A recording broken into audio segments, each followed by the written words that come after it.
Good morning, brothers and sisters. Hey, this is Kevin Ellis, local president of 2338 in Poplar Bluff, Missouri.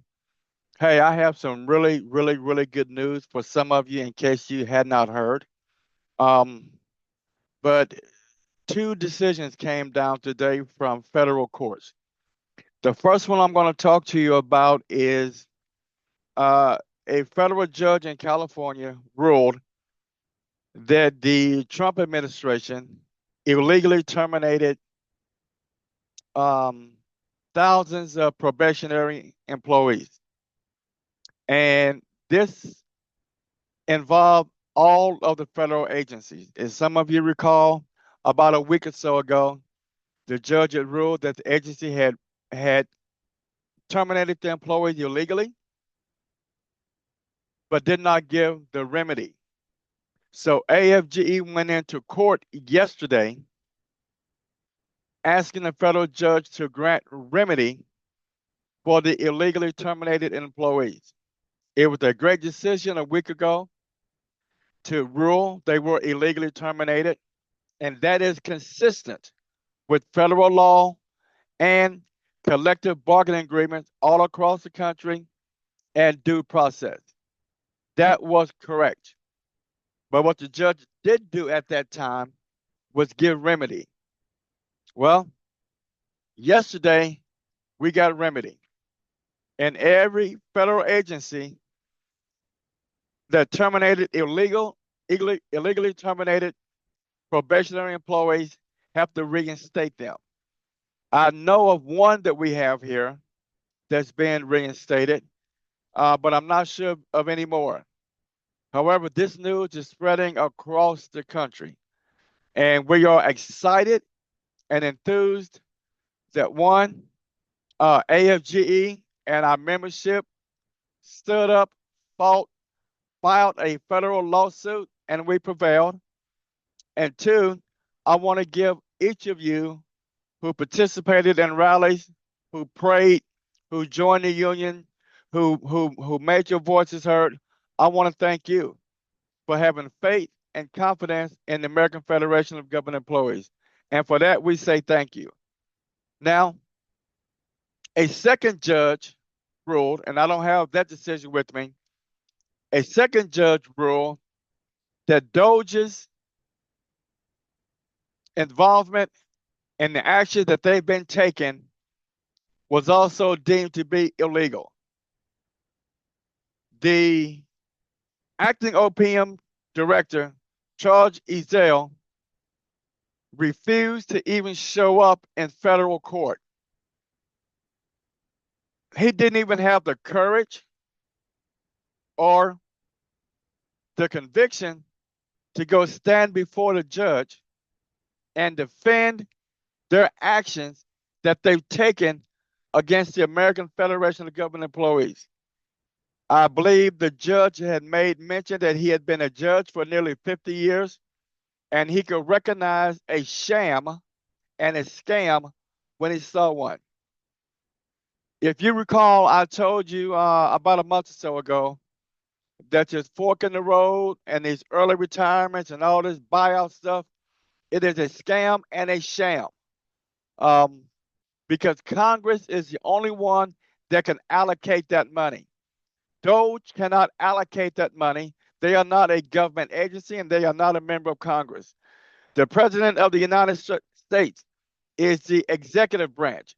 He is not the judicial branch and he is not the legislative branch. So he cannot implement a law and he cannot give funding where funding has not been approved. So I have cautioned many of you to be careful about that fork in the road because we still believe it is a knife in the back. Okay. And I want to encourage you to stay relaxed as much as you can. Don't panic.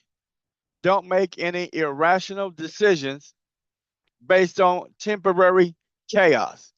And yes, it is definitely chaotic. As I mentioned to you before, I've been in the federal government now total for 32 years. I've been at this agency for 22 years, and I can recognize chaos and illegal actions from afar. And I knew this Doge was illegal, and the actions were also illegal. And for that reason, you've heard me say repeatedly, don't fall for the okie doke. It is my belief that those employees, if they accept and take this early buyout, whatever you want to call it, that fork in the road, that after they are gone and they have left federal service, they will not get their money. Why? Because Congress has not approved that money. And if Congress does not approve that money cannot be spent. Money that Congress has approved must be spent. And you've seen some other decisions by federal judges where they tried to stop FSAD and tried to dismantle that agency. And a judge ruled, no, you have to begin paying that money out and fork and standing up for your obligations, manning up to them. Why? Because Congress mandated that money. And you heard a lot of conversation about this is foreign aid going to foreign countries and going here. Listen, don't get caught up in the smoke and mirrors. A lot of that money, FS, that aid involved people right here in Butler County.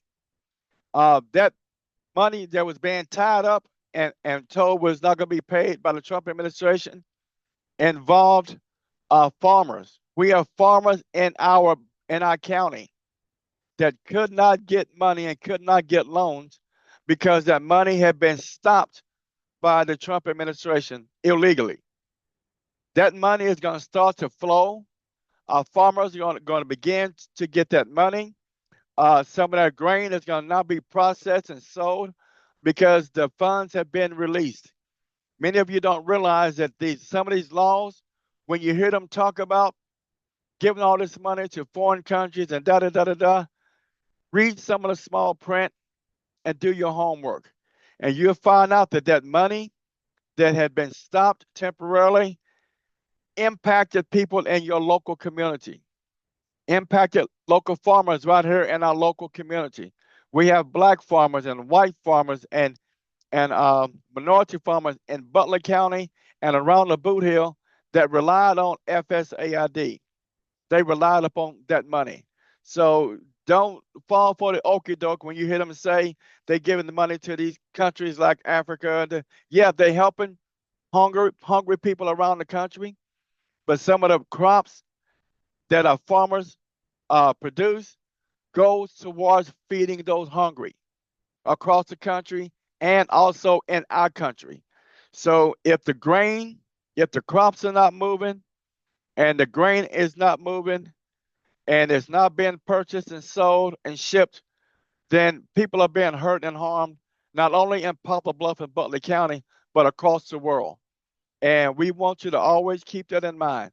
Whenever you see somebody hammering against something crazy like FSAID, relax, read the small print, and don't just go for what's in the headlines because what's in the headlines don't always speak to the entire picture.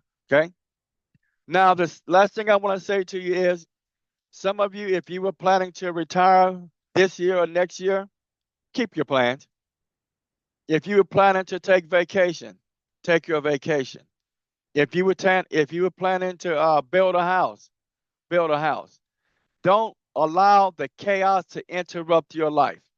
And I know that some of you are still waiting on the director to sign the COVID agreement.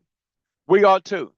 Uh, we went to arbitration over the COVID agreement, as you guys recall, in early 2024. And during the arbitration, the arbitrator made it very clear that if the agency did not provide the records to the union of all the employees who did not get paid, that she was going to lean towards an inference against the agency for not producing the information. After the physical hearing had closed, the parties were talking amongst each other, and myself, Jacob Jordan, Noah Smith, and Ashley Coleman all agreed, hey, we can settle this.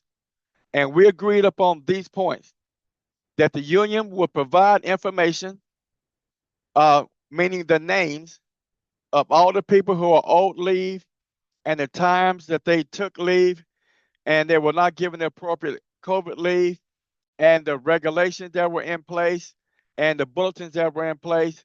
And the agency said, if you do that, we have a deal. We said, yes, we would love to do that, and we are prepared to do that. And upon that agreement between Noah Smith, Ashley Coleman, Kevin Ellis, and Jacob Jordan, Noah Smith sent a email to the arbitrator and told her, we have an agreement. We do not need to proceed any further with the arbitration. We have an agreement. Send us your invoice and we're going to pay your bill. That was sometime about, I think, May or June of last year. And that was all of the agreement. Mr. James Warren was the interim director at the time, and he knew about the agreement and he approved the agreement. He said we just have to get it put on paper. We got the agreement put on paper, and now for some reason, some unknown reason, Mr. Fabian Graspy, who was not here when the agreement was made, he was not part of the conversation when the agreement was made, and he was not even at our facility when the agreement was made, is now wanting to have something put into agreement that was not agreed to. Um, that needs to stop because what it does is it tells us we can't trust the agency. If we're trying to build trust and we're trying to build respect, then we need to follow through on the agreements that we have so that your word can be trusted and you can be respected to honor that word. And the American Federation of Government Employees is expecting from James Warren or Fabian Graspy, I really don't care which one, to sign the COVID agreement that we agreed upon, period. In my 22 years at this agency, in my 21 years as a union representative, we have never, ever, ever had the agency try to tell the union we can't have we can't give information to the public that belongs to the public. The public has a right to know, and they had a right to know that um, your federal agency withheld COVID leave and resources money from bargaining unit employees at the facility and caused them harm. They have a right to know that because these are public monies. These are public documents, and we are members of we work for the public. We're not a private entity. We are public employees. Many of you do not realize this, but your name, the location that you work, your grade, your salary, your position, all of that information is public information by federal law. It is public information.